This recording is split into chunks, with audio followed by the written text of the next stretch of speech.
Lähellä merta yleensä, tai sitten myöskin järvialueella pesi erittäin paljon. Mutta vettä pitää olla, kun pääravintoaineena on kala. Mitenkäs näitä nyt on pesiä rakentamalla muun muassa yritetty merikotkia ja kala? Merikotkia ja kalasääskiä kummakin tehty todella paljon pesiä ja erittäin hyvin tuloksiin. Siis, ne on hyväksynyt meidän tekopesät, niin kuin tämäkin tässä. 70-luvun loppupuolella, 80-luvun vaihteessa on rakennettu tämä ja joka vuosi meillä kasuttu näitä. Kuinka isoksi tuommoinen kalasääski kasvaa? Se on se parin kilo naaras, varsinkin vähän isompi, niin se on parin kilon painoinen.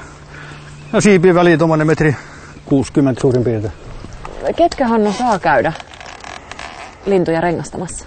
Se kaikki ne, kenellä on rengastuslupa, joka on vähän luvanvaraista toimintaa. Joo.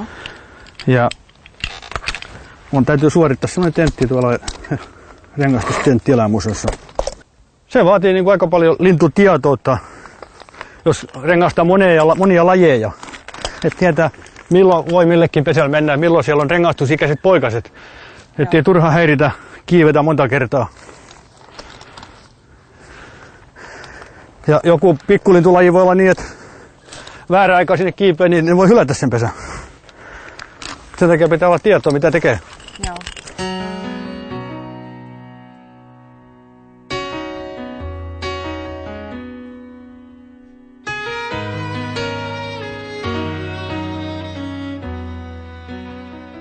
Kato sieltä se kurkki. Voi että se on kaunis. Eikö se ole hieno?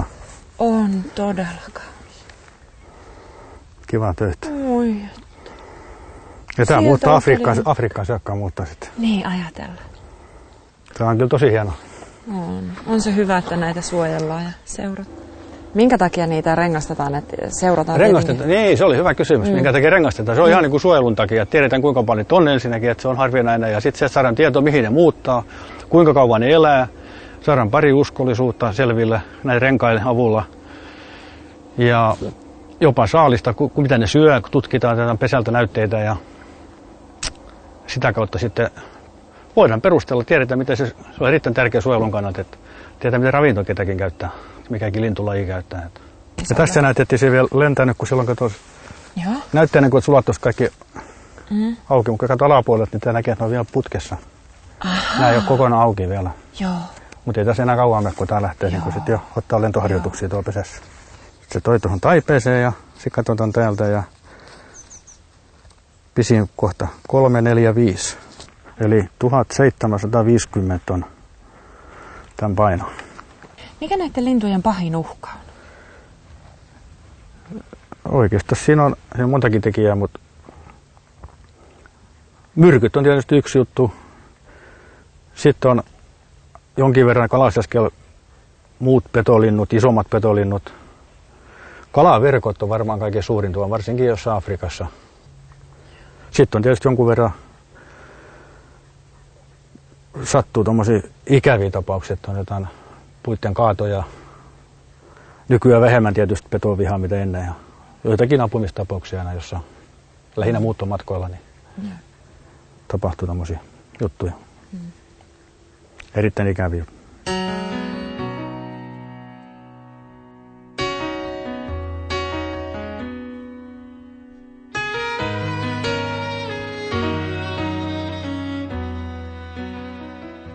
Kuinka monta lintua sä oot, Hannu, ehtinyt jo elämässä aikana rengastaa? No, vähän yli 30 000.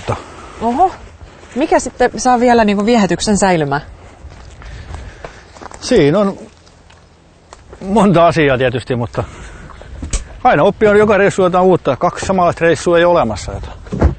Siinä on hirveästi jänniä juttuja tässä. Kyllä. Lähdetään me seuraavalle pesälle ja lisätietoa lintujen rengastamisesta löytyy Nelon sen nettisivuilta. Hei hei!